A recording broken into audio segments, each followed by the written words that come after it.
Hi, I'm Sarah Cowgill, along with Andrew Moran, James Fight, Dave Patterson, and Graham Noble. And this is the Conservative Five, an online TV production of Liberty Nation News.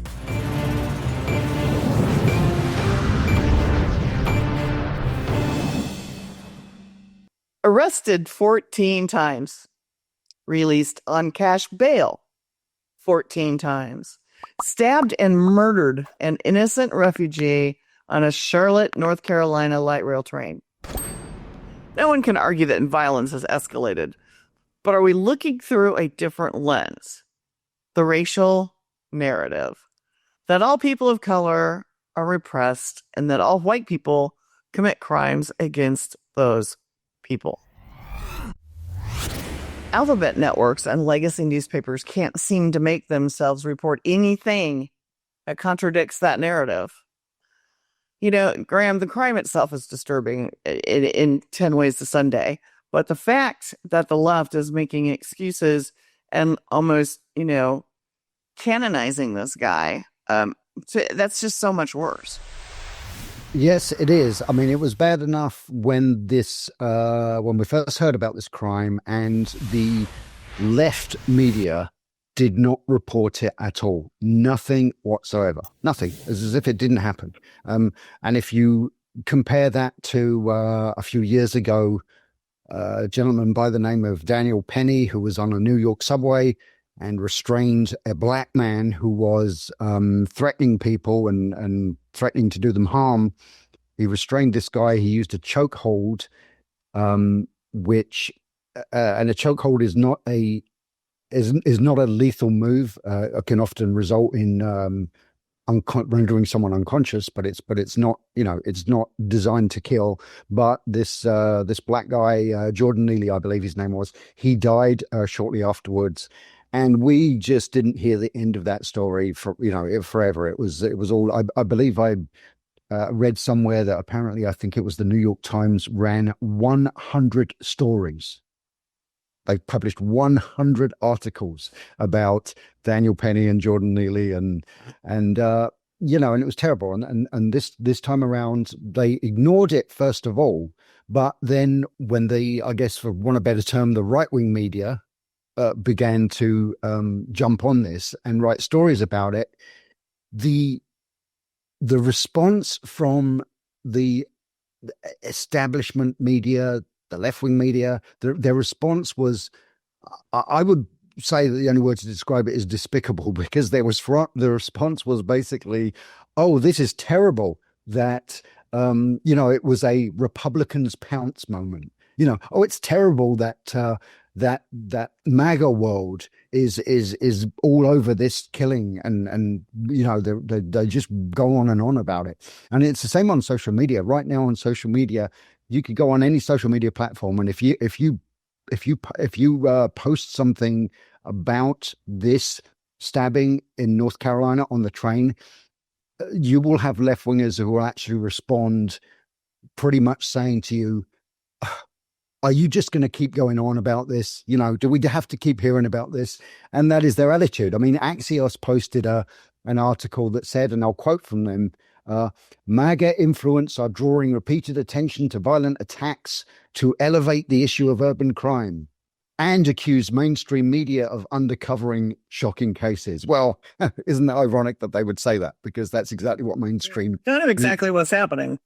And so that's the thing about it. And of course, the fact that we all know that if the races in this attack had been reversed, if a white man who'd been released from jail on a no cash bail 14 times, and then he got on a train and just launched an unprovoked assault on a black woman and stabbed her to death, this would be the biggest story of the year.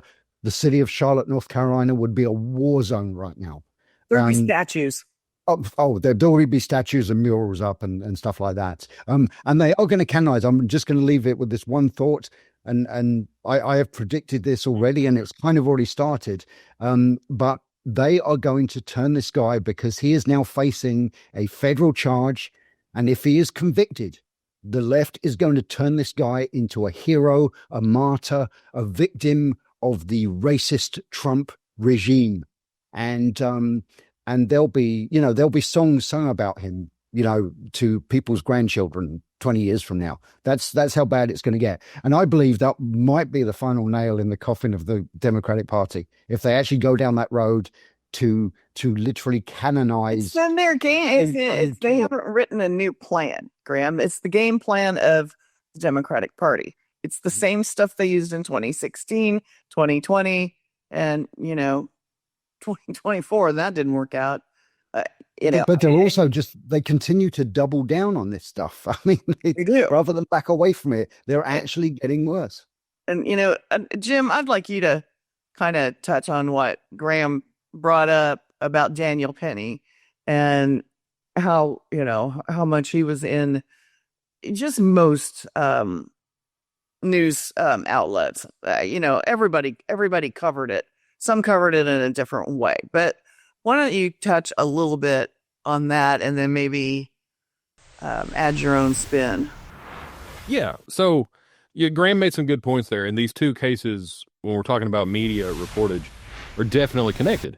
Before I get to Penny, what's going on right now is from a lot of the reportage from the left, we're seeing it's like, well, this is just a local news issue. Why is it being elevated to national status? Somebody got stabbed to death on a train in North Carolina. Well, somebody got choked out on a train in New York. Why did Daniel Penny's case end up on national news, right? Like, it's the same argument. And as Graham said, it was covered it was covered nationally. It was blown up as this, this white man murdered a black man on a train.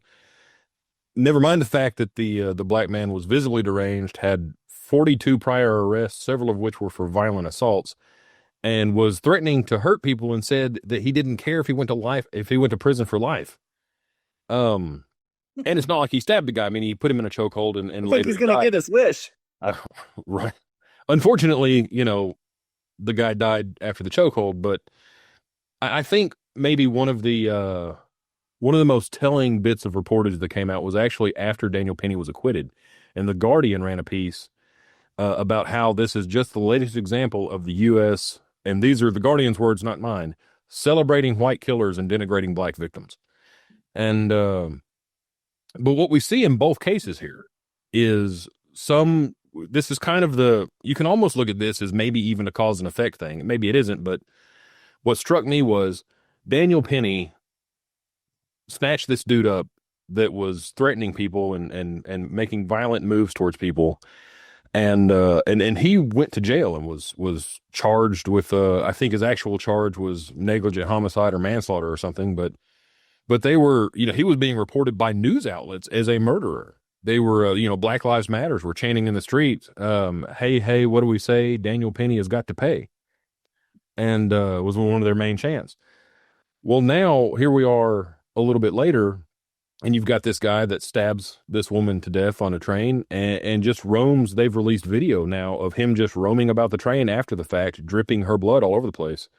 And no one does anything about it because everybody's. Well, I think it was pretty interesting, Jim, that you're touching on this a little bit, that nobody on the train bothered to help her. Exactly.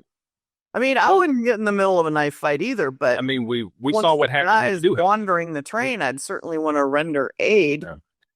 But and look, it is okay. Is it tragic that both of these guys have mental issues that went unaddressed? Yes. Unfortunately, when it comes down to the point of they're now enacting violence on someone else, the time for treatment is over. It's you only have a few options. It's let them do what they're going to do, take them down, or get caught in the crossfire, so to speak. And the Harris Faulkner of the Free Press said, and has caught a little bit of flack for this, but has said that these days every lunatic gets their one free murder before we're going to lock them up. And so I didn't see that. Yeah, and but so now we're in a situation societally where what do? Do we let them get their one free murder, or do we step in and try to stop it? Well, I think that's a rhetorical question. It is. Yeah. Dave, here's an interesting thing I thought is that the what is it called? Crowdfunding site, GoFundMe, they took down all the posts that people were trying to raise money for this guy. They won't even allow him to raise money. It was a debacle, and it just showed that, at least there is some public outrage over injustice still possible, because this fundraising campaign in support of this monster, DeCarlos Brown, shortly after the incident, started to gain real media attention in early September. And these campaigns, which started about 7 or 8 September, saw donations for Brown's legal defense, and it was portraying him as the victim. It's sick. They call it he's a victim of system failures in the judicial and mental health systems. No, he's a product of them. And rather than acknowledging his alleged, and I love that, there's no alleged. The closed circuit video shows clearly this miscreant stabbing to death 20-year-old Irina Zarutska. One campaign explicitly claimed Brown was failed by the inadequate mental health services and racist judicial system. There's no racist judicial system in Charlotte. There's no judicial system at all. And this aimed to help build a defense against first-degree murder charges. There are a lot of us up here that think first-degree murder charges are really something that should be used more often. Brown took full advantage of the North Carolina judicial system, which is purpose-built to allow these monsters to roam openly on our streets and in our neighborhoods. The only slightly rational thing to come from all this macabre funding joke is that GoFundMe did immediately take down the site and refunded all the money. What was equally disturbing, and you brought this up, and it is, I remember in the late 50s, early 60s, there was a story of a woman who was stabbed to death, repeatedly stabbed, and eventually died in a open portico in New York City. People walked by and never did anything. They didn't so much as look twice at this incident. So this is really disturbing when you have this piece of dirt walk away from his handiwork with a knife dripping with Irina's blood, and not one other passenger did anything to come to Irina's defense or take down this monster. To your point, where were the Daniel pennies when you really needed them? Exactly. And Andrew, I'm gonna now, Andrew, hang on. Were you yawning or were you speaking? I think James was about to talk about that before, that when you have Daniel pennies intervene, look what happens to the Daniel pennies. They're the ones who get punished for doing something good. So if people see this happening, they don't want to intervene because they don't want to get the exact same treatment. And then they get hounded by the press, and they have to go through the justice system, and they have to spend all this money on attorneys. It's very challenging for individuals. I can't necessarily blame individuals for being bystanders. Andrew, I was going to give you the best last word of this whole segment. I was going to give you the best last word, and you blabbed all the way over it. So I don't know who I'm going to give this to. Well, actually, if I may just say one thing quickly, what Gramps is saying on Axios, I'm not sure if it's the same Axios article or not, but there was a piece written by Axios, and it said that one thing we can learn about this incident is that there are too many security cameras right now in the United States that captures these crimes. And I saw that on social media on X. I thought, what the heck is Axios even talking about? All right, stop talking, Andrew. So anyway, we gotta wrap this up. So whoever does this has 20 seconds. So raise your hand if you want the last question. Seriously. I'll take it. And I just saw this before I came into studio, is that Trump is calling for the death penalty. Good. Well, that's a quick wrap up. It'll never happen. No, that it's just one of those things. It's nice to think that such crimes would be dealt with appropriately, but in the world we live in, that will never happen. But the least that can happen is that this creature could be locked up for the rest of his life, many times the rest of his life. Right. All right, guys. I've always wondered why so many people on social media seem to not know what is really happening in the world. And it might help if the elite media would tell the facts and not recraft the news to fit the narrative. Thanks, panel. Thanks for watching.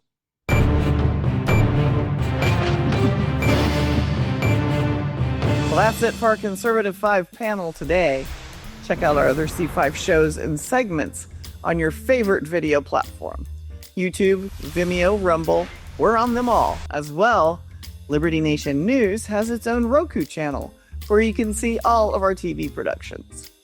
Now, Liberty Nation does not endorse candidates, campaigns, or legislation, and this presentation is no endorsement. I'm your host, Sarah Cowgill. Thanks for joining us today for the latest news and commentary, your choice for free thinking, free speech, libertynation.com.